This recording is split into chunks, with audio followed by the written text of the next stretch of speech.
online မှာဟောကြားအပ်သောတရားဒုက္ခနှင့်တဏှာဒီနေ့တိုင်းမှတ်သားကြမယ်တရားကောင်းစဉ်ကိုဒုက္ခနဲ့တဏှာလောကလွယ်မှားခြင်းမရှိတာကိုအရိယသစ္စာလို့တခြားသစ္စာတွေကလွယ်မှားမှုရှိသေးတော့လည်းပဲအရိယသစ္စာလို့ခေါ်တဲ့ရသော်ဘုရားဟောတဲ့သစ္စာ၄ပါးကတော့လုံးဝအလွယ်မှာမရှိဘူးဒုက္ခကိုဖြစ်စေတဲ့တရားဟာတဏှာဆိုတာအဲ့တော့တဏှာတစ်ခုတည်းရဲ့လို့တော့ဒီလိုဆိုလိုတာမဟုတ်ဘူးအဓိကအကြောင်းတရားကိုဆိုလိုတယ်ပေါ့အဓိကအဖြစ်တဏှာဒုက္ခသမုဒယတဏှာသည်ဒုက္ခကိုဖြစ်စေနိုင်သည်ဒုက္ခဆိုတဲ့စကားလုံးကအချင်းချင်းလေးပြောထားတာဘာလို့ရည်ညွှန်းတာတော့ဆိုရင်ဘုန်းကြီးတွေရထားတဲ့ဘဝတစ်ခုလုံးဟာဒုက္ခလို့ပြောတာခန္ဓာ၅ပါးသည်ဒုက္ခရထားတဲ့ခန္ဓာ၅ပါးသည်ဒုက္ခခန္ဓာ၅ပါးထဲမှာအပါဝင်ဖြစ်တဲ့တဏှာကိုဖယ်ထားလိုက်ပြီးတကယ်ကတော့အကြောင်းတရားနဲ့အကျိုးတရားခွဲတဲ့အခါမှာသာဖယ်တာပါပဲသူနဲ့သဗ္ဗေသင်္ခါရဒုက္ခအရာတဏှာလည်းပဲဒုက္ခလို့ပြောနိုင်တာပဲရှုတော့တာလို့ပြောရင်အဲ့တော့ဘဝရထားတဲ့ဘဝလို့သတ်မှတ်ထားတဲ့ကိုရထားတဲ့ခန္ဓာရှုတရားနတ်တရားသည်ဒုက္ခမြတ်စွာဘုရားကကိုစစ်ဆေးကြည့်ဖို့လူတွေဟာဘာရထားတော့ယသိနာနာလျာကာယဆိုတဲ့ရှုတရားတွေရထားတယ်မနဆိုတဲ့နတ်တရားကိုရထားတယ်အဲ့ဒီလူတွေတဏှာရထားသမျှတရားတွေရထားသမျှဟာဘာကိုရတာတုံးလို့အချင်းချုပ်ပြောရင်ဒုက္ခကိုရတယ်။ဘာကြောင့်ဒါတွေကိုဒုက္ခလို့သတ်မှတ်ရလဲလို့ဆိုရင်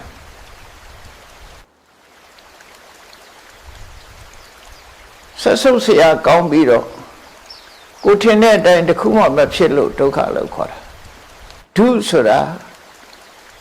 ရှင်မုန်းเสียကောင်းတယ်ဆက်ဆုပ်เสียကောင်းတယ်ခဆိုတာထင်တာတစ်ခုမှမဖြစ်ဘူးကိုထင်တဲ့ဟာတွေတလွဲတွေကြီးပဲအကုန်လုံးဒုဆိုတာဆက်ဆုပ်เสียရှင်မုန်းเสียကောင်းတယ်ဆိုတော့ဘာဖြစ်လို့လဲဆိုရင်လူလောကမှာတွေ့ကြုံခံစားနေရတဲ့ယောဂမှန်သမျှဟာဒီခန္ဓာမှာဖြစ်တာဖြစ်လို့ယောဂဟာဆင်းရဲဒုက္ခအလုံးတို့ရဲ့ပြဿနာအလုံးတို့ရဲ့တရားဖြစ်သည့်အတွက်ကြောင့်ဒုက္ခလို့ပြောတာ problem ပေါ့ဘဝရဲ့ problem တွေအလုံးဒီခန္ဓာ၅ပါးပေါ်မှာဖြစ်တာဖြစ်တယ်ပေါ့အဲဒါကြောင့်ပြဿနာပေါင်းစုံစုပုံကြရောက်တဲ့ဒီခန္ဓာကြီးဟာဆက်ဆုပ်เสียကောင်းတယ်ကျင့်တတ်เสียမကောင်းဘူးဒါကြောင့်ဒု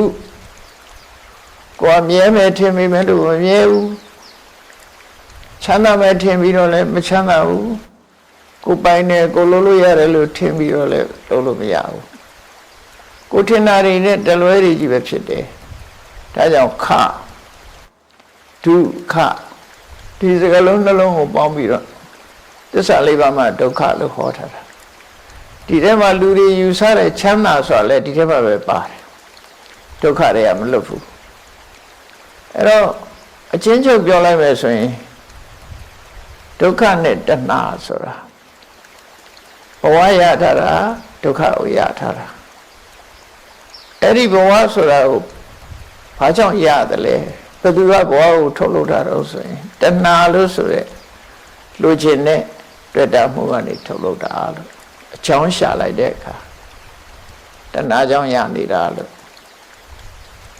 အဲ့တော့နဲ့ပတ်သက်ပြီးတော့နေ့စဉ်ဘဝမှာတရားတွေရဲ့အခြေအနေနဲ့ပတ်သက်ပြီးမြတ်စွာဘုရားဟောထားတဲ့သုတ္တန်လေးတစ်ပုဒ်ကိုဒီနေ့နာယူကြည့်ရအောင်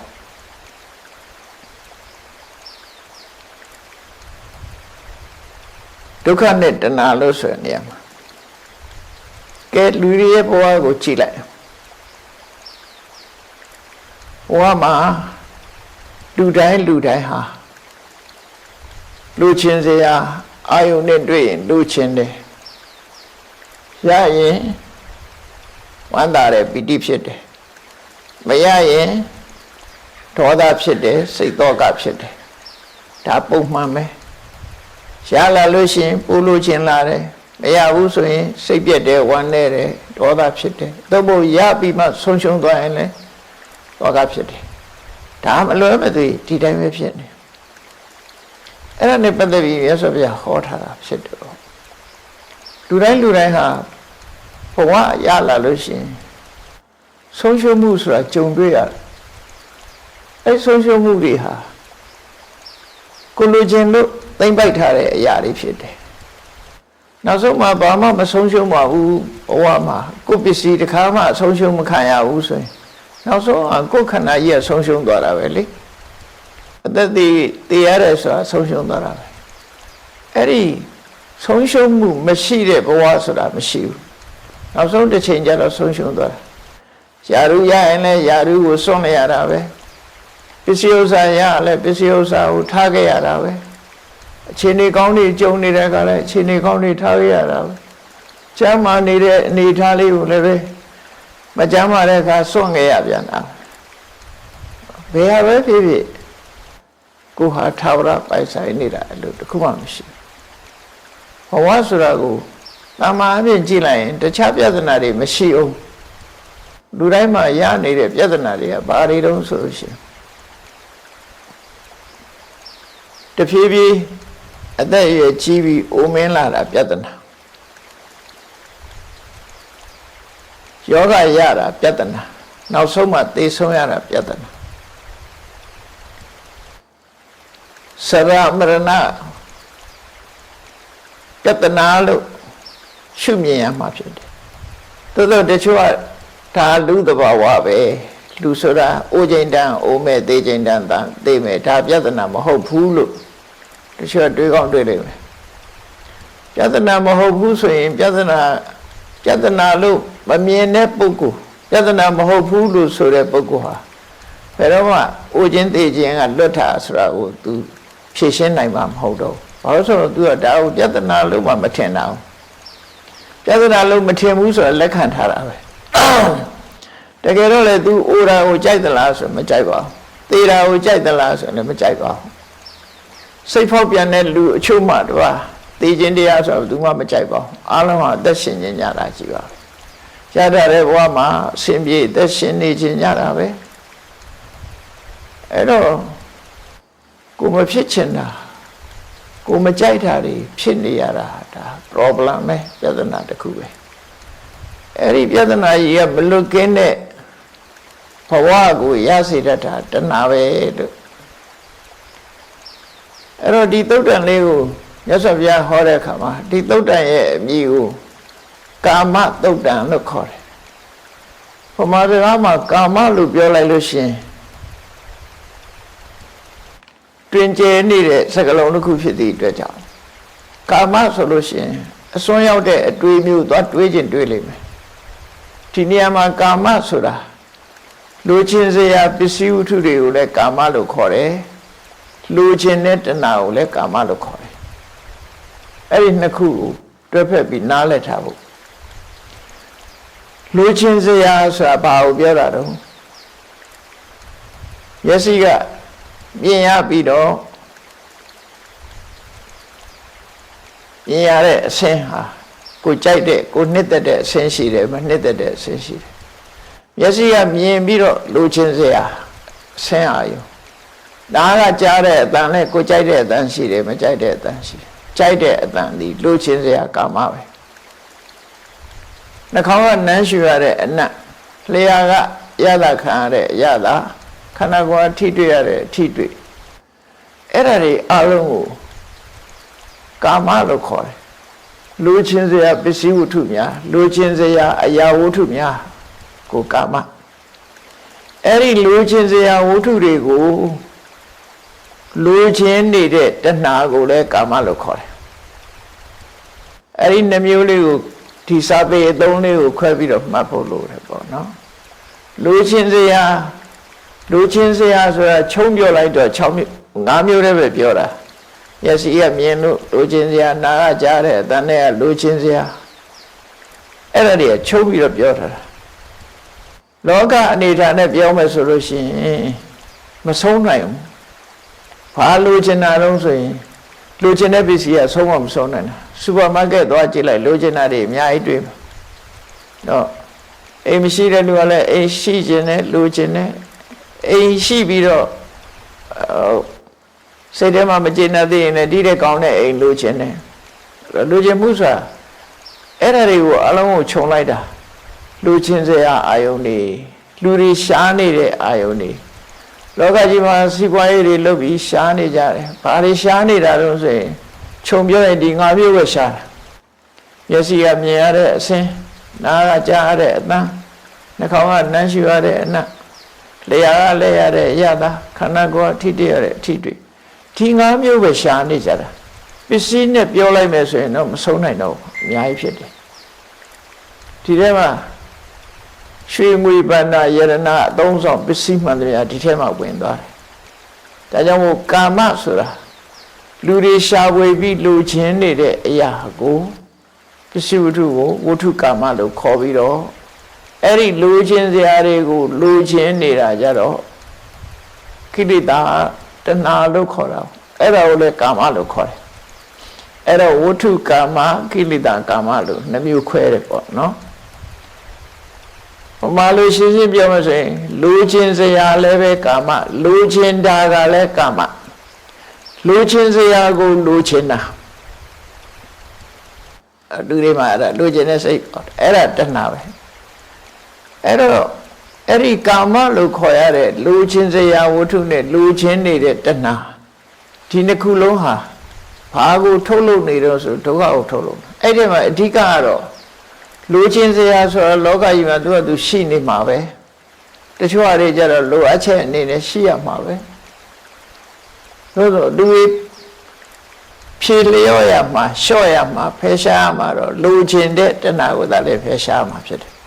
လူချင်းတာတွေကိုဖယ်ရှားမှာမဟုတ်ဘူးဝတ္ထုကာမတွေကိုဖယ်ရှားမှာမဟုတ်ဘူးဝတ္ထုကာမတွေကလူကိုအကျိုးပြုတာရှိတယ်ပေါ့မြတ်စွာဘုရားကိုယ်တိုင်ဝတ္ထုကာမကိုလျှော့ချတာပဲရှိတယ်ဖယ်ရှားတာမရှိဘူးပယ်တာမရှိဘူးကိလေသာကာမကိုသာပယ်တာနော်ဝတ္ထုကာမဆိုတာရည်ရွယ်ချက်အမျိုးမျိုးရှိတယ်ဥပမာအိမ်ဟာလိုအပ်ချက်ဖြစ်တယ်အိမ်ရှိမှချမ်းသာသာနေလို့ရမယ်အနေကင်းကင်းနေလို့ရတယ်ဒါမှမဟုတ်အဆောက်အအုံအိမ်ဆိုတာလိုအပ်ချက်ဒါနေစရာဝတ်စရာအဝတ်ထည်ဆိုတာလည်းလိုအပ်ချက်ပဲဒါမရှိလို့အသက်မရှင်နိုင်ဘူးစားစရာအစာအာဟာရဆိုတာလည်းလိုအပ်ချက်ပဲဒါမရှိရင်အသက်မရှင်နိုင်ဘူးမကြမ်းမမာရင်ဆေးဝါးဆိုတာလည်းလိုအပ်ချက်တွေပဲအဲ့ဒီလိုအပ်ချက်တွေဟာဝတ္ထုကာမလိုအပ်ချက်လို့လိုချင်စရာဖြစ်နေတာတွေကဝတ္ထုကာမလို့ခေါ်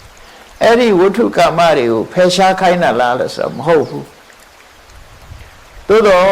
အတိုင်းအတာတစ်ခုအရာရှော့ချရတာရှိတယ်ယဟန်တွေကြတော့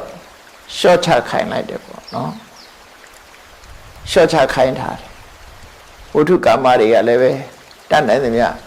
အပိုးဆုံးနေမရှိအောင်ရှော့ချလိုက်တယ်သို့တော့ဒီစရာအဆောက်အုံမရှိရဘူးလားဆိုရှိရဝတ်စရာဝတ်သင်္ကန်းမရှိရဘူးလားဆိုရှိရစားစရာအစာအာဟာရမရှိရဘူးလားဆိုရှိရမကြမ်းမှလို့ရှင်ဆေးဝါးတတ်စာမရှိရဘူးလားဆိုရှိရဒါအသက်ရှိဖို့အတွက်လိုအပ်ချက်အဲ့ဒီတဲ့ပိုးလာတဲ့အရာတွေကြတော့ခုနကလိုအပ်ချက်တဲ့ပိုးလာတာကြတော့တဏှာကိုပွားစေတတ်လို့ရှော့ချခိုင်းတယ်အဲ့တော့ဘာသာတရားအမျိုးမျိုးရှိတယ်ဘုရားမြတ်စွာဘုရားကတော့အိန္ဒိယမှာပွင့်တယ်ဘုရားရဲ့အရင်သို့မဟုတ်ဘုရားနဲ့အတူတူပွင့်နေတယ်ပြောဆိုဟောပြောနေတဲ့ဘာသာတရားတွေအများကြီးရှိတယ်တချို့ဘာသာတရားကဘာပစ္စည်းဝတ္ထုမှလက်မခံရဘူးဆိုတဲ့ဘာသာလည်းရှိတယ်အိန္ဒိယမှာနော်အဝတ်တော်မွေးရဘူးဘာမှမပိုင်ဆိုင်ရဘူးဆိုပြီးတော့အပရိက္ခချိန်ဝါဒဆိုတာမြတ်စွာဘုရားနဲ့ပြိုင်လူထုံအဲ့ဒီမှာပေါ်လာချိန်ဝါဒကဘာမှအပိုင်ဆိုင်မရှိရဘူးမိမွေးတိုင်းဖာမွေးတိုင်းပဲဆိုပြီးတော့ ချိန်ဘုန်းကြီးတွေအဝမဟုတ်ဘူးလေ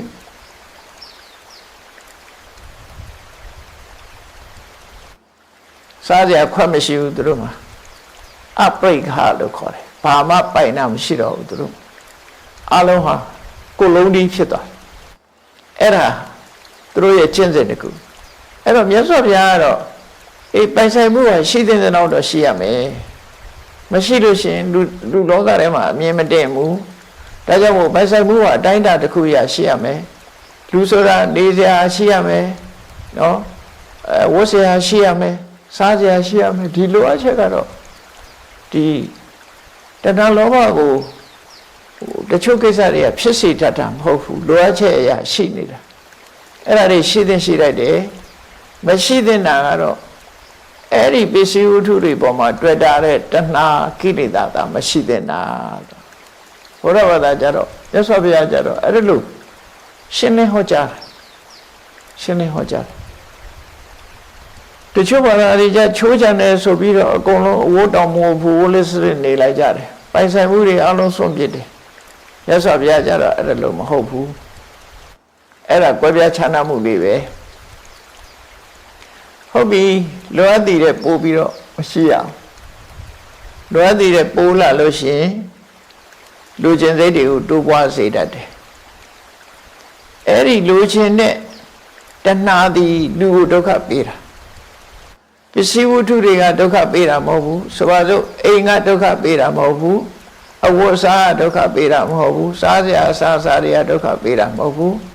ဒုက္ခပေးတာကိုယ့်ရင်ထဲမှာအဲ့ဓာတွေနဲ့ပတ်သက်ပြီးဖြစ်ပေါ်လာတဲ့တွေ့တာမှုလူချင်းမှုကဒုက္ခပေးတာလို့အဲ့ဖယ်ရှားမှာတွေ့တာမှုနဲ့လူချင်းမှုကိုဖယ်ရှားအဲ့တော့ဒီကာမတုတ်တံမှာခါထား6ပုဒ်နဲ့မြတ်စွာဘုရားကသဘာဝတရားကိုရှင်းရှင်းလေးဟောထားတာဖြစ်တယ်ဒီတုတ်တံကအလွန်ရှင်းကြတဲ့တုတ်တံလို့ပြောကြတယ်တုတ်တနိဗ္ဗာန်ပါဠိတော်မှာပါတာရှင်းကြတယ်ဆိုတာမြတ်စွာဘုရားလက်ထက်တုန်းကဒီတုတ်တန်တွေကစနစ်တကျ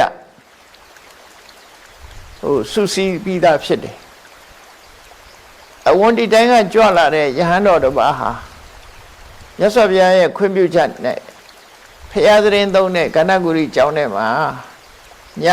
တူတူနေထိုင်ခွင့်ရတယ်သူကပစ္စည်းမဒေတာကမဟုတ်ဘူးဝန်ဒီဆိုအိန္ဒိယတောင်ပိုင်းအနောက်တောင်ပိုင်းကလာတာခုခေတ်ပြောမှဆိုရင်ဘုံပေဘက်ကလာတာပေါ့နော်အဲ့ဒီကိုတော့ရောက်လာတဲ့အခါမှာမြတ်စွာဘုရားကသူနဲ့အတူသူ့တကြောင်ထဲမှာနေရာပြင်ခိုင်းတဲ့ရှင်အနန္ဒာအဲ့တော့ညာအဲ့ဒီတကြောင်ထဲမှာဘုရားနဲ့အတူနေတယ်ပိဋကတ်ထဲမှာဘုရားနဲ့အတူနေခွင့်ရတာအဲ့ဒီပါပဲရှိတယ်နော်တကြောင်ထဲမှာအတူနေခွင့်ရတယ်ကိုလိုအာဂနုအနေနဲ့ဘုရားသူနေတဲ့အကြောင်းမှာပဲသူ့နေရာနေခိုင်းလိုက်တယ်အဲ့တော့ညမှာဆိုလို့ရှိရင်ကပ္ပဋ္ဌာန်းထိုင်ပြီးတော့နှလုံးသွင်းနေကြတယ်ညအေးရမဝင်ခင်မြတ်စွာဘုရားကသူ့ကိုတိုက်တွန်းတယ်သူ့အကြောင်းနေမေးမြန်းပြီးတဲ့အခါကျတော့ကဲတရားတစ်ပုဒ်လောက်ဟောစမ်းပါမြတ်စွာဘုရားတရားဟောခိုင်းတာအဲ့ဒီကိုတော့တရားတစ်ပုဒ်ဟောပါလို့ဆိုအဲ့သုတ္တနိဗ္ဗာန်မှာသုတ်ပေါင်း16ခုဒီအထကဝက်ဆိုတာအထကအုပ်စုပေါ့တသုတ်မှာရေပုံရအပြင်ရှစ်ခါထာနဲ့ဖွဲ့စည်းထားလို့အထကဆိုတာရှစ်ခုအပေါင်းနဲ့ဖွဲ့စည်းထားတဲ့သုတ်တံပေါင်း16ခုရှိအထကဝက်ဆိုတဲ့အစုမှာ16သုတ်ရှိတယ်အဲ့ဒီ16သုတ်ခါရဘုံပေါင်း16သုတ်အဲ့ဒီ16သုတ်ကိုဒီကရောအတန်နေအတန်သားနဲ့ပြီးပြင်းမြတ်စွာဘုရားကိုရွတ်ပြီးတော့ခေါ်တဲ့တရားတော့ဘုရားတရားပါဘုရားဟောခဲ့တဲ့တရားကိုသူကလွတ်ရတယ်မြတ်စွာဘုရားတရားဟောပါဆိုတော့သူကအဲ့ဒီသုတ်တံကိုခေါ်တာအဲ့တော့ဒီသုတ်တံရဲ့ထူးခြားချက်က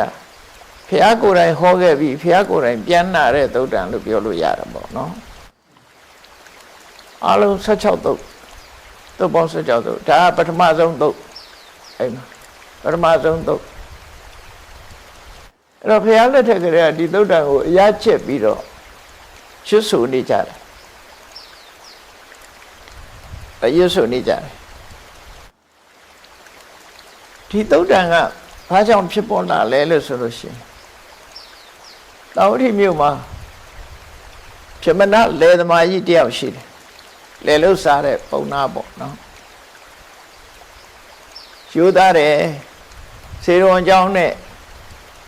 ပုပ္ပယုံကျောင်းနဲ့မလှမ်းမကမ်းဖြစ်လိုက်အာစိရဝတီမြစ်ကမ်းပေးမှာသူ့လေတော်ရှိတယ်အဲ့လေတော်မှာသူကစဘာတွေစိုက်ပြုတ်ပြီးတော့စဘာစိုက်တဲ့တောင်သူပေါ့စိုက်ပြုတ်ပြီးတော့နေတယ်တကယ်ကြတော့မြတ်စွာဘုရားဆိုတာမနေ့တစ်ချိန်ညတစ်ချိန်လောကကြီးကိုကြည့်လို့ရှိတယ်တပ္ပယုဒဉာဏ်ကွန်ရက်ကိုဖြန့်ကျက်ပြီးတော့ကြည့်လိုက်တဲ့အခါမှာဉာဏ်ထဲမှာကျွတ်ထိုက်တဲ့ပုဂ္ဂိုလ်တွေဆိုပေါ်လာတယ်ဉာဏ်ထဲမှာပေါ်လာတယ်ပေါ်လာလို့ရှိရင်ဆက်ပြီးတော့သူနဲ့ပတ်သက်တာကိုစဉ်းစားပြီးမြတ်စွာဘုရားတရားဟောရမယ့်ပုဂ္ဂိုလ်သွားဟောတယ်ဘလောက်ပဲဝေကြွသွားတယ်အဲ့ဒါဘုရားရဲ့နေ့စဉ်အလုပ်ထဲမှာပါတယ်အဲ့ဒီမှာလည်းမြတ်စွာဘုရားကတရက်မှာသဗ္ဗယုတဉာဏ်ကွန်ရက်ဖြန့်ကျက်ပြီးတော့ကြည့်လိုက်တဲ့အခါဒီပြမနာလေသမားကြီးအစိရဝတီမြေဘေးကလဲလုံးနေတဲ့လေသမားကြီးကိုသွားပြီးတော့တွေ့တော့ဆက်ပြီးစဉ်းစားလိုက်တော့ဘာဖြစ်မလဲလို့ဆိုဒီလေသမားကြီးကဒုက္ခတွေ့လိမ့်မယ်ဆိုတာကိုကျွတ်တင်ပြီးတော့မြင်အဲ့တော့ဘုရားဉာဏ်နဲ့ကျွတ်တင်မြင်တာကဘာကိုကြည့်ပြီးမြင်တာလဲဆိုအကြောင်းကတော့ရှိတယ်ပစ္စုပန်ဖြစ်ပေါ်နေတဲ့အကြောင်းတစ်ခုကိုကြည့်လိုက်လို့ရှိရင် तू ကဖြစ်ပေါ်လာမဲ့အကျိုးတရားတွေကကျွတ်တင်ဖြစ်နေတယ်ခုခေတ်ဆိုအတော်အသင့်ကိုအနာဂတ်ကိုမှန်းဆလို့ရတယ်ဥပမာသွေးဖောက်ပြီးစစ်လို့ရှိရင်ဒီလူမှာကင်ဆာရောဂါဖြစ်နိုင်ခြေရှိလားမရှိဘူးလားဆိုတာခုဖြေထုတ်လို့ရတယ်နော်ကျွတ်တင်ပြီးဖြေထုတ်လို့ရတယ်ရောဂါတော့ကျွတ်တင်ဖြေထုတ်လို့ရတယ်ဒါပေရင်မဟုတ်ဘူးပေရင်မဟုတ်တာတွေကြည့်ဘုရိဝဒဌာနကသုတေသနပညာရှင်တွေကပင်လယ်ထဲမှာဖြစ်ပေါ်နေတဲ့လေဖိအားနဲ့ရဝန်းတို့ဘာလို့ကြည့်ပြီးတော့ဘယ်နေ့မုန်တိုင်းတိုက်မဲ့ဆိုကျွတ်တင်ပြောနေကြပြီလေခုဘယ်နေ့မိုးရွာမယ်ဘယ်ဒေသကိုရွာနိုင်တယ်မုန်တိုင်းဆိုလည်းမဖြစ်ခင်ကျွတ်တင်ပြီးတော့ဘယ်တော့မှမုန်တိုင်းတိုက်လိမ့်မယ်ဘယ်နေရာတွေမှာထိခိုက်နစ်နာနိုင်တယ်ဆိုကြိုးပြောနေပြီခုအဲ့တော့သူတို့တောင်ပစ္စုပန်အခြေအနေကိုကြည့်ပြီးတော့ကျွတ်တင်ပြောဆိုနိုင်တယ်ဆိုမြတ်စွာဘုရားကျတော့ဉာဏ်တော်နဲ့ကျွတ်တင်ပြောလို့ရတယ်ကောဉာဏ်တော်ကြီးကအကုန်ကြည့်လို့ရတာပုံနာကြီးတွေ့လိုက်တာနဲ့ပုံနာကြီးရဲ့အခြေအနေပစ္စုပန်အခြေအနေတွေကိုကြည့်လိုက်တဲ့အခါဒီပုံနာကြီးကအခုသွားပင်နေစိုက်ပျိုးနေတယ်ဒါပေမဲ့လို့ဒီစဘာတွေရင့်ပြီးမဲ့ကနေကြရင်အစိရဝတီမြစ်ကရေချိလိမ့်မယ်မိုးကြီးရွာလိမ့်မယ်အဲ့ဒီအချိန်နဲ့သွားတိုက်မိုးကြီးရွာပြီးရေကြီးတဲ့အခါသူ့စဘာပင်တွေကအကုန်မျောကုန်လိမ့်အဲ့မျောပြီဆိုရင်သူယူကြုံမရဖြစ်တော့ဒါတွေပါအကြောင်းကျိုးဆက်ပြီးတော့ဘုရားကျွတ်တင်သိထားတယ်ကျွတ်တင်သိတော့ပုဂ္ဂိုလ်ခင်မတရားမင်းဆိုတဲ့ညမစကားရှိတယ်လေညမစကားရှိတယ်ပုဂ္ဂိုလ်ခင်မသူ့ရဲ့ဟောပြောချက်ကိုအလေးထားတယ်ဒါသဘာဝပဲအဲ့တော့မြတ်စွာဘုရားဒီပုံနာကြီးကိုဒီပြမနာလေသမားကြီးကိုတနေ့ဒုက္ခရောက်တော့မှာဆိုတာကိုရောက်တော့မယ်လို့တော့သွားမပြောဘူးသိထားတဲ့အခါကျတော့ဒီပုံနာကြီးကိုလမ်းမှာတွေ့တဲ့အခါသို့မဟုတ်သူ့လေတော်ဘက်ကိုကြွားသွားရင်မြတ်စွာဘုရားသူ့ကိုဖော်ဖော်ရွေနှုတ်ဆက်တယ်ဘာလုပ်လဲသူ့လေတော်ကနေသွားရင်တွေ့တိုင်းနှုတ်ဆက်တော့မြတ်စွာဘုရားကသူကရင်းနှီးနေတာမြတ်စွာဘုရားနှုတ်ဆက်တော့ရှင်သာရိပုတ္တရာတို့ရှင်မောက္ကလန်တို့ယဟန်တွေကလည်းပဲဖះနဲ့ဖះကနှုတ်ဆက်တဲ့ပုဂ္ဂိုလ်ဆိုတော့သူတို့ကလည်းနှုတ်ဆက်ကြတယ်နှုတ်ဆက်ကြတော့တန်ခါးတွေနဲ့လည်းယဉ်နှီးသွားတယ်သူကဒါစကားဆိုပြီးပြောရင်ဒါယဉ်နှီးသွားကြတာပေါ့နော် သူရဲ့လေတော့ရောက်တိုင်းအဲ့လိုဖြတ်သွားတိုင်းမြတ်စွာဘုရားနှုတ်ဆက်သွားတယ်သံဃာတွေကနှုတ်ဆက်သွားပြီဆိုသူစိတ်ထဲမှာဘလို့ဖြစ်လာတော့ဆိုရဟန်းဂေါတမအဲ့ဒါမှနာမည်ကြီးပြီးတော့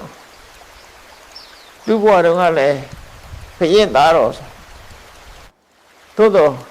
ငါလိုလေသမားတယောက်ကိုရေးပေးပြီးဆက်ဆံတယ်ဆိုချိန်နဲ့တာပေါ့ဒါသိချိန်နဲ့တာလူရဲ့စိတ်ကသူစိတ်ထဲမှာဘလို့ဖြစ်လာတော့ဆိုရင်ငါဒီလေစဘာတွေအောင်မြင်လို့ရှိရင်တော့ရှင်ဂေါတမကိုလှူအောင်မယ်ဆိုစိတ်ရှိလာအဲ့လောက်ထိအောင်တွေးလာတယ်လူချင်းခင်လာ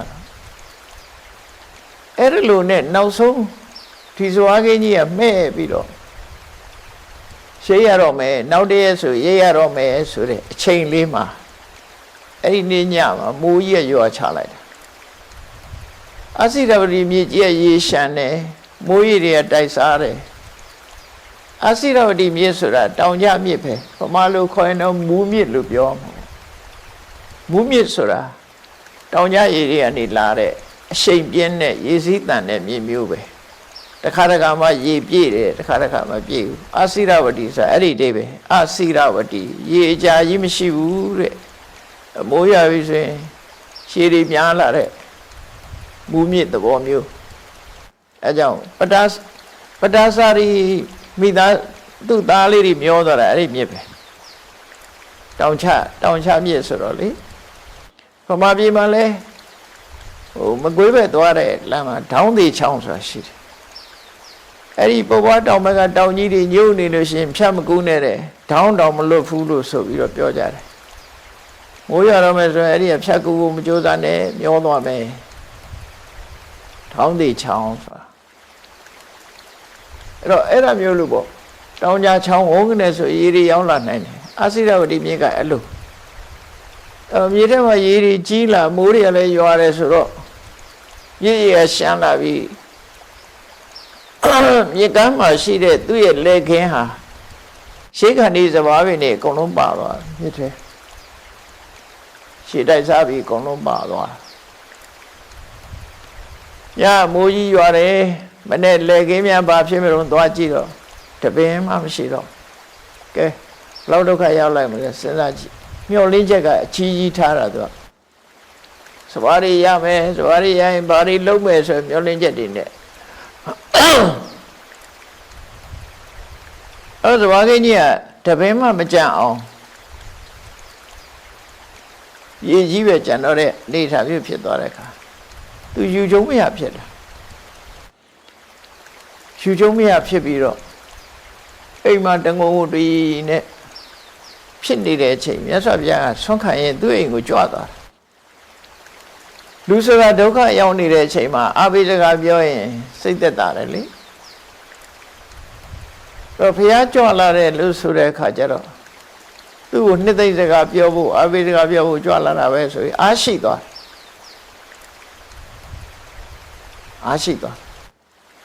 အဲ့ဒီမှာဒီတုတ်တန်လေးဖြစ်ပေါ်လာတာအဲ့ဒီ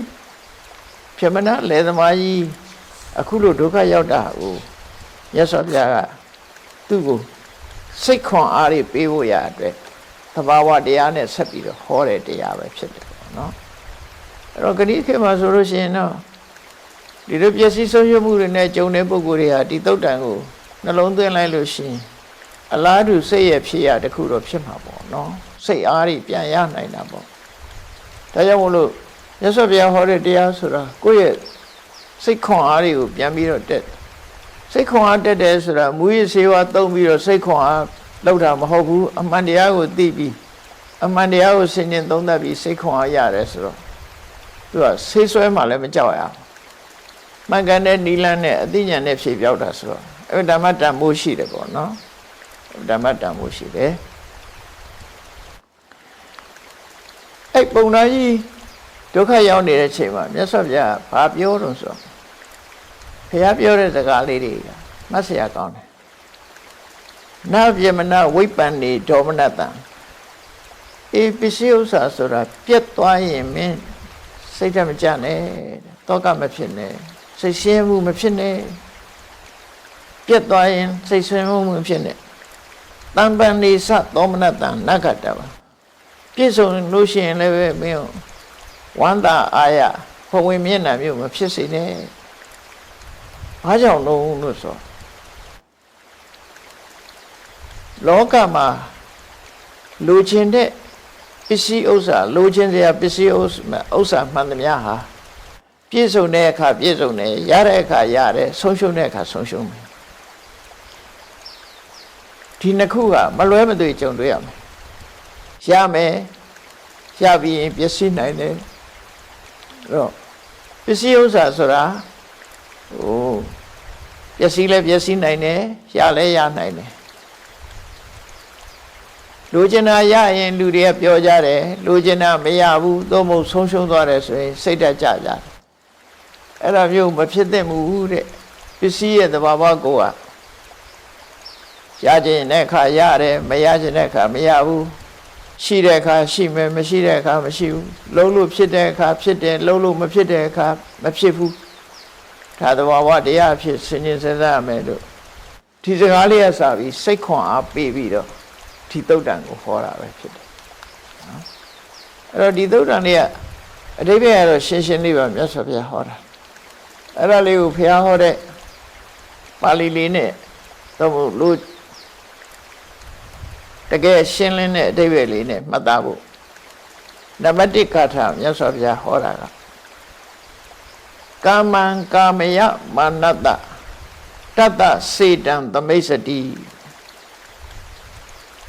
ညမလို့ရှင်းရှင်းကလူချင်းစရာတွေကိုလူချင်းဆန္ဒရှိနေတဲ့ပုဂ္ဂိုလ်တယောက်ဟာတဲ့အဲ့ဒီလူချင်းစရာတွေကိုကိုလူချင်းတဲ့အတိုင်းရှားရှိလက်တတ်တယ်တဲ့အတ္တပိတိမနောဟောတိအဲ့ဒါလို့ရလာလို့ရှိရင်လူသဘာဝသိဝမ်းသာတယ်ဝမ်းသာပိတိဖြစ်ကြတယ်လတ္တမေသောယဒိစ္စတိကိုလီရာရကိုလိုချင်တာရပြီဆိုရင်လူတွေဟာပျော်ကြတယ်ဒါလူသဘာဝပဲကိုလိုချင်တာရတဲ့အခါပျော်တယ်အဲ့တော့ဒီလိုချင်တာရလို့ပျော်တာရှိသလိုနောက်ကတစ်ခုကပါပြောတတ္တစေကာမယာနတ္တသန္ဒရာဂတသန္တုနောအဲ့ဒီလူချင်းဆန္ဒရှိနေတဲ့ပုဂ္ဂိုလ်မှာပဲတဲ့တေကာမပရိဟာယန္တိလိုချင်တာမရဘူးရတာတွေဆုံးရှုံးသွားတယ်ဟောလိုချင်တာမရတာတခုရတော့လဲရပြီးတဲ့နောက်မှာဆုံးရှုံးသွားတယ်အဲ့ဒီလိုဆုံးရှုံးသွားလို့ရှိရင်တဲ့တန်လဝိတောဝရုပ္ပတိရှင်နဲ့မြားစုသလိုနာကျင်ခံစားရပြန်တယ်အဲ့တော့ဒါသဘာဝလေးကိုပြောပြတာလူတိုင်းနဲ့သက်ဆိုင်တဲ့ဒါလူအဖြစ်ဖြစ်လိုချင်တာလေးရရင်ဝမ်းသာတယ်လိုချင်တာမရဘူးသို့မဟုတ်လက်လွတ်ဆုံးရှုံးသွားတယ်ဆိုလို့ရှိရင်ရှင်နဲ့မြားစုသလိုနာကျင်ခံစားရပြန်တယ်အဲ့တော့အတူချုပ်ကတော့လိုချင်တာရရင်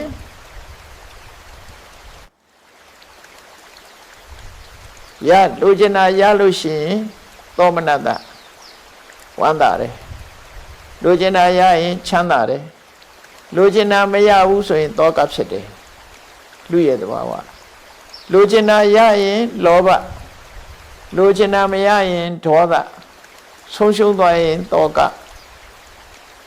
ပစ္စည်းဥစ္စာနဲ့ပတ်သက်ပြီးတော့မရှောင်လွဲနိုင်တဲ့အနေအထားနှစ်ခုကြုံတွေ့နေရလူတိုင်းခံစားမှုမှာဆိုတော့ကိုယ့်ရဲ့တန်ဖိုးရှိတဲ့ပစ္စည်းလေးပျောက်သွားပြီဆိုရင်လည်းအိပ်မပျော်လောက်အောင်ဒုက္ခရောက်ကြတာပဲလေတန်ဖိုးရှိတဲ့ပစ္စည်းပျောက်သွားကိုလိုချင်တာမရလို့ရှိရင်လည်းစိတ်ဒုက္ခဖြစ်ကြရတယ်လိုချင်တာရပြန်တော့လေလူတွေဟာလောဘတွေကထပ်ဖြစ်လာပြန်တယ်အဲ့တော့ရတာနဲ့မရတာအပေါ်မှာဘယ်ဟာမှတရားသဖြင့်မစင်စားနိုင်လို့ရှိရင်ရတာကိုအကြောင်းပြုပြီးတော့လဲလောဘပြန်ဖြစ်တယ်မရတာကိုအကြောင်းပြုတော့ဒေါသနဲ့တောကဖြစ်တယ်ဆိုတော့အကောင်းကဖြစ်မှဖြစ်မလားတာကာမဂုဏ်နဲ့ပတ်သက်ပြီးအကောင်းဖြစ်မလားဘူးအဲ့ဒါကိုမြတ်စွာဘုရားလူသဘာဝကိုဒါရှင်းပြလိုက်တာ လူတော်ကအဲ့ဒါလို့ဖြစ်တယ်တဲ့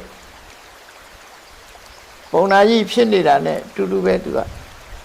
စဘာတွေအများကြီးရမယ်လို့မျှော်လင့်ထားတယ်နော်နှစ်တိုင်းရတဲ့အခါသူဝန္ဒပီတိဖြစ်တယ်အခုလို့မရတဲ့အခါရောက်သွားတဲ့အခါကျတော့သို့မဟုတ်ပျက်စီးသွားတဲ့အခါမရတာပဲအဲ့ဒီအခါကျတော့သူတောကဖြစ်သွားတယ်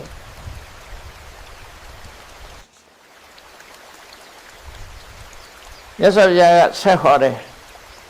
ယောကာမိပရိဝိစေတိတပ္ပတိဝပဒတိရောမွေတွေကဖြစ်ရင်သူတို့ကိုကြိုက်တာမွေဟာလူအတွက်အန္တရာယ်ပေးနိုင်တာအမီးကမဟုတ်ဘူးခေါင်းပိုင်းကအများစုကိုပြောတာပေါ့နော်ခေါင်းပိုင်းကခေါင်းကိုကြိုင်ထားလို့ရှိရင်မွေကကိုယ်မကြိုက်နိုင်တော့ဘူးခေါင်းဘက်ကိုရှောင်ရမှာအဲ့ဒါကိုဥပမာယူပြီးတော့မြတ်စွာဘုရားယောကာမေပရိဝိစေတိတပ္ပတေဝပဋ္ဌာတိတော်ဝေနိနာကဖြတ်သွားမယ်ဆိုရင်ခေါင်းကိုရှောင်အမိဘက်ကသွားခေါင်းကိုရှောင်ပြီးတော့အမိဘက်ကသွားသလိုလူချင်းစရာအာယုန်တွေကိုလူချင်းနဲ့တဏှာတော်ကိုရှောင်ရမယ်မရှောင်ရင်မွေကြိုက်ခါသလိုဒုက္ခရောက်လိမ့်မယ်ဒါပြောတာနော်သောတံဝိတ္တိကံလောကေသောမံဝိတ္တိကံလောကေတတောတမတိဝတ္တိအဲ့ဒီလူချင်းစရာအာယုန်ဒီပေါ်မှာလူချင်းနဲ့တဏှာကိုရှောင်ရှားသလိုတတိနဲ့လောကမှာတွေ့တာမှုတွေကိုရှောင်ရှားမယ်ဆိုရင်မင်းဒီဆင်းရဲဒုက္ခတွေကိုလွန်မြောက်နိုင်ပါတယ်မရှောင်နိုင်လို့ဆင်းရဲဒါထွက်ပေါက်ပေးတာရသဗျာတဘာဝကလူကျင်နာရရင်လောဘဖြစ်မယ်လူကျင်နာမရရင်ရှားပြီးသားတွေဆုံးရှုံးရင်ဒေါသနဲ့တောကဖြစ်မယ်အဲ့ဒီနှစ်ခုမဖြစ်ရအောင်လူချင်းနဲ့တဏှာကိုရှောင်လိုက်ပါမွေရခေါင်းပိုင်းကရှောင်လိုက်လို့ရှိရင်မွေကြိုက်ခံရခြင်းအန္တရာယ်ကကင်းတယ်လို့တဏှာလောဘကိုရှောင်လိုက်ပါရှောင်လိုက်လို့ရှိရင်တတိထားပြီးတော့ရှောင်လိုက်လို့ရှိရင်အခုကြုံတွေ့ရမယ့်လောဘတွေတောကတွေမကျော်လွှားနိုင်ပါတယ်လို့သူပြောတာအဲ့ဒါကိုကျော်တဲ့နည်းကိုပြောနောက်ဆက်ပြီးတော့ကာမလူချင်းစရာဆိုတာတွေနဲ့ပတ်သက်ပြီးတော့လေသမားကြီးပြမနာကြီးနားလဲအောင်လို့မြတ်စွာဘုရားဆက်ပြီးတော့ပြောတာခိတံဝဋ္ထုံဟိရိညံဝါကဝတ္တံဒါသဘောရိတံထိယောပန္တိပုထုကာမုသောနရောအနုခိစတိစရင်ချတွက်လိုက်လို့ရှင်လူတွေပိုင်ဆိုင်တာခိတ္တလေကိုပိုင်ဆိုင်တယ်ဝဋ္ထုမြေကိုပိုင်ဆိုင်တယ်ဟိရိညငွေကြေးတဏတွေကိုပိုင်ဆိုင်တယ်ကဝတ္တကျွဲတွေနွားတွေကိုပိုင်ဆိုင်တယ်ဒါသဘောရိတကိုယ်မှာအလုသမားတွေကိုအိမ်မှာအတူနေတဲ့အလုသမားတွေရှေးခေတ်ကတော့ကြေးတွေကျွန်းနေအဲ့ဒါတွေကိုပိုင်ဆိုင်တယ်ထိယောဗန္တုအမျိုးသားတွေဥတီပြီးပြောတာဖြစ်သောကြောင့်အမျိုးသမီးတွေကိုပိုင်ဆိုင်တယ်သို့မဟုတ်အမျိုးသမီးကိုပြောမှဆိုရင်အမျိုးသားကိုပိုင်ဆိုင်တယ်ပေါ့ဒီလိုပဲပြောမှာပဲနော်နောက်ဗန္ဓုဆွေတွေမျိုးတွေရှိတယ်လှုပ်ဖို့ကံမဲ့တွေရှိတယ်ပုထုကာမေရှည်တွက်လို့မရနိုင်တော့အောင်များလှတဲ့လူချင်းစရာပစ္စည်းတွေကိုပိုင်ဆိုင်တယ်တဲ့အဲ့ဒါတွေကိုလူတွေဟာတွေ့တာမမောနေကြတာအဲ့တော့ကိုယ့်ကိုစဉ်းစားကြည့်မင်းဘာရှာတာတော့လူတွေကပြောကြလိမ့်မယ်ခဏခေတ်စကားနဲ့ပြောရင်သူဘာရှာနေတာတော့အလုရှာတယ်လို့ပြောကြတယ်အလုကဘာဖြစ်ဘာအတွက်တုံးဆိုပတ်စံရအောင်ပတ်စံကဘာလို့ဖို့လုံးသုံးမှုအဲ့တော့တကယ်ရှာတာအလုရှာတာမဟုတ်ဘူးအလုရှိရင်ငွေရမယ်ငွေရရင်အသုံးဆောင်နေရမယ်အဲ့တော့ရှာတာဘာရှာတာတော့လို့နောက်ဆုံးအချက်ကိုပြောလိုက်လို့ရှိရင်ဒီပစ္စည်းတွေရှာနေတာလူချင်းစရာတွေရှာတာပဲလေ အဲ့ဒါလို့ရှာပြီးတော့တွေ့တာမမောနေမယ်ဆိုရင်တဲ့မရှာရဘူးလို့ပြောတာမဟုတ်ဘူးတော့ဒါသဘောပေါက်ဖို့ရလူဆိုတာဘဝမှာသာဝနေရတော့ရှာမှာ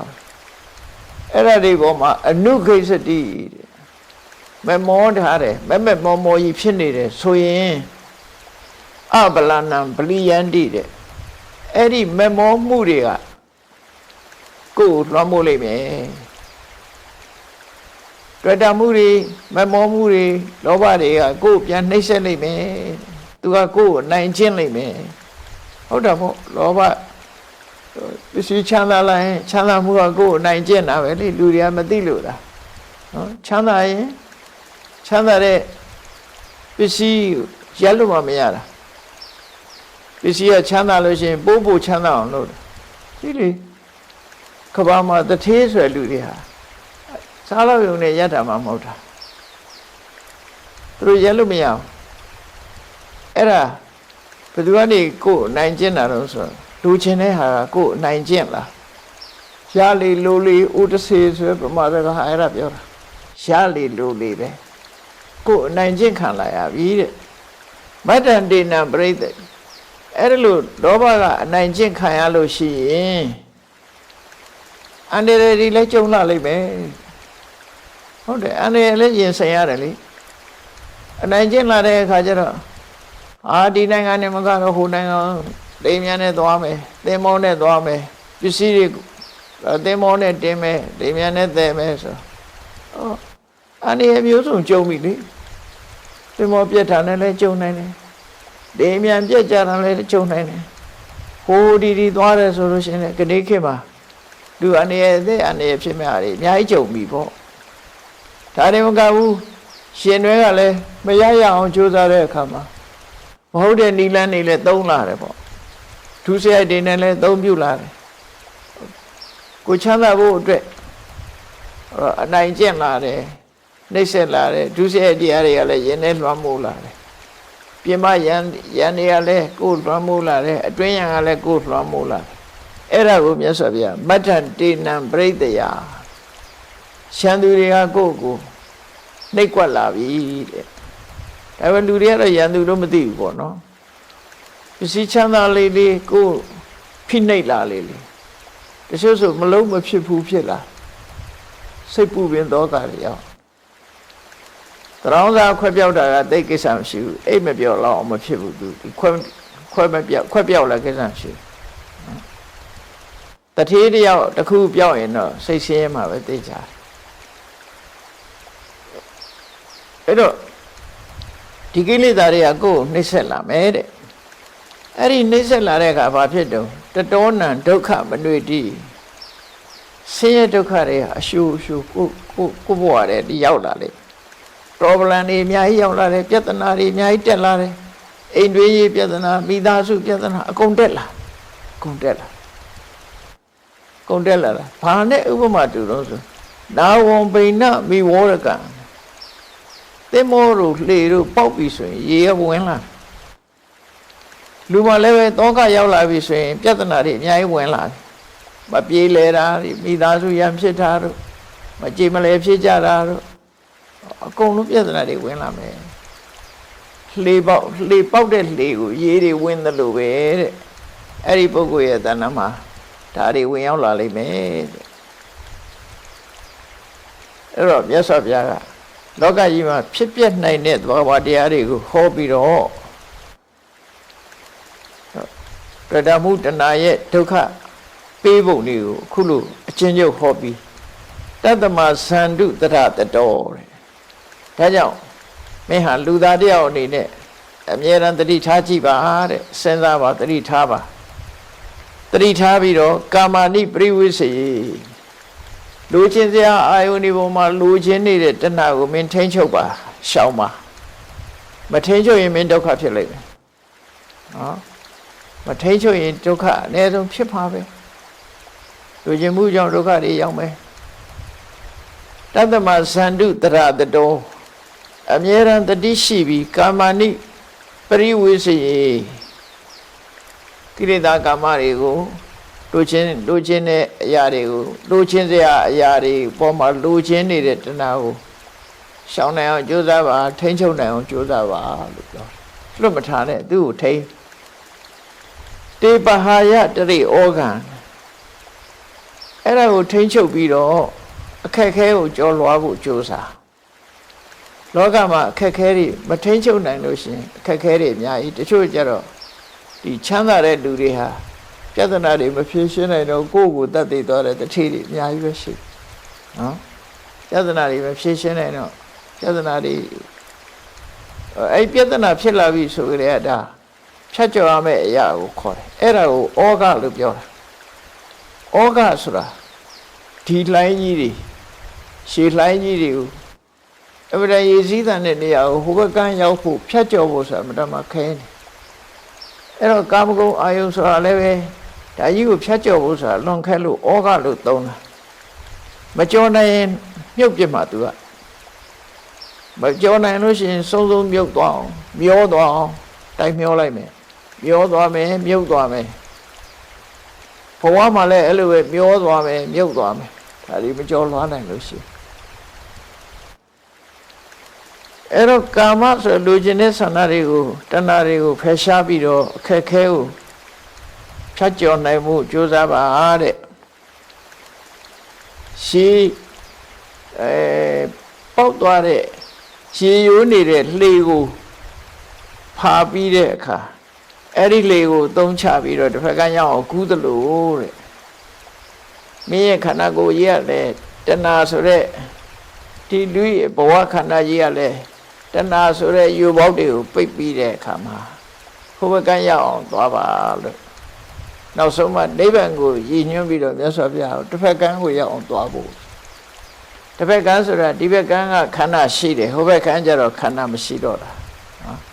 ဒီဘက်ကမှာပြဿနာရှိတယ်ဟိုဘက်ကကပြဿနာမရှိဘူးမြင့်တဲ့ဥပမာပေးပြီးတော့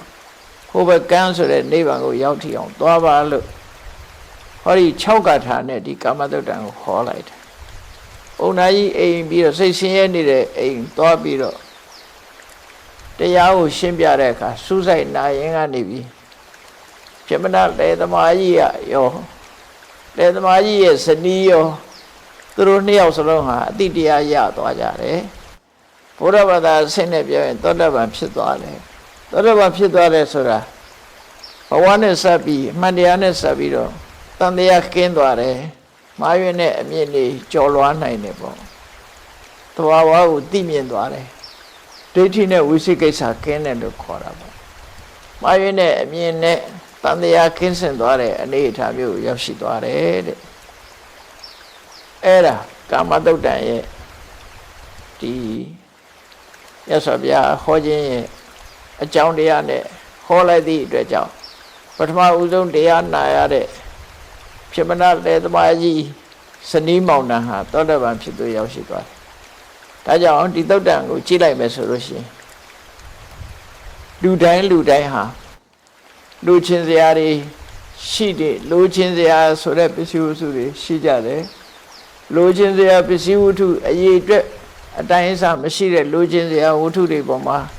လူချင်းမှုဆိုတဲ့တဏှာတွေရှိနေကြတယ်။လူချင်းမှုတဏှာကြောင့်လူချင်းစရာတွေကိုရတယ်ဆိုရင်ဝန္တာအာရဖြစ်ကြပြီမရဘူးသို့မဟုတ်ဆုံးရှုံးတယ်ဆိုရင်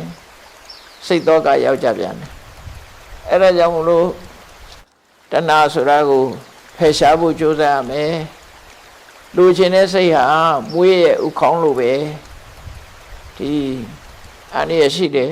သူ့ကိုရှောင်မှဖြစ်မယ်လေပေါက်သွားလို့ရှိရင်ဒုက္ခတွေဟာရေတွေဝင်တယ်လို့ပဲလူကျင်တဲ့စိတ်နဲ့လူတွေရဲ့တဏ္ဍမှာလူကျင်တဲ့တဏှာဆိုတာရှိလို့ရှိရင်တော့ဒုက္ခတွေကအရှုပ်ရှုပ်ဝင်ရောက်မှာဖြစ်လို့လူကျင်တဲ့တဏှာကိုလျှော့ချရမယ်လျှော့ချရမယ်ဆိုတော့မရှာရဘူးလို့ပြောတာလည်းမဟုတ်ဘူးနော်သောတပန်ပုဂ္ဂိုလ်တွေလည်းထိုင်တဲ့နောက်စာဝတ်နေရေးအတွက်လှုပ်လို့ရတယ်ဘယ်သူပဲဖြစ်ဖြစ်စာဝတ်နေရေးအတွက်အလုပ်လုပ်ရတယ်သို့တော့ရထားတဲ့ပစ္စည်းပေါ်မှာတွေ့တာချင်းမဲမော်ချင်းမရှိသည့်အတွက်ကြောင့်ရှားလာရင်လည်းရှားလာတယ်ဆိုတဲ့အနေအထားပဲရှိတယ် ဆုံးရှုံးသွားရင်လည်းပဲ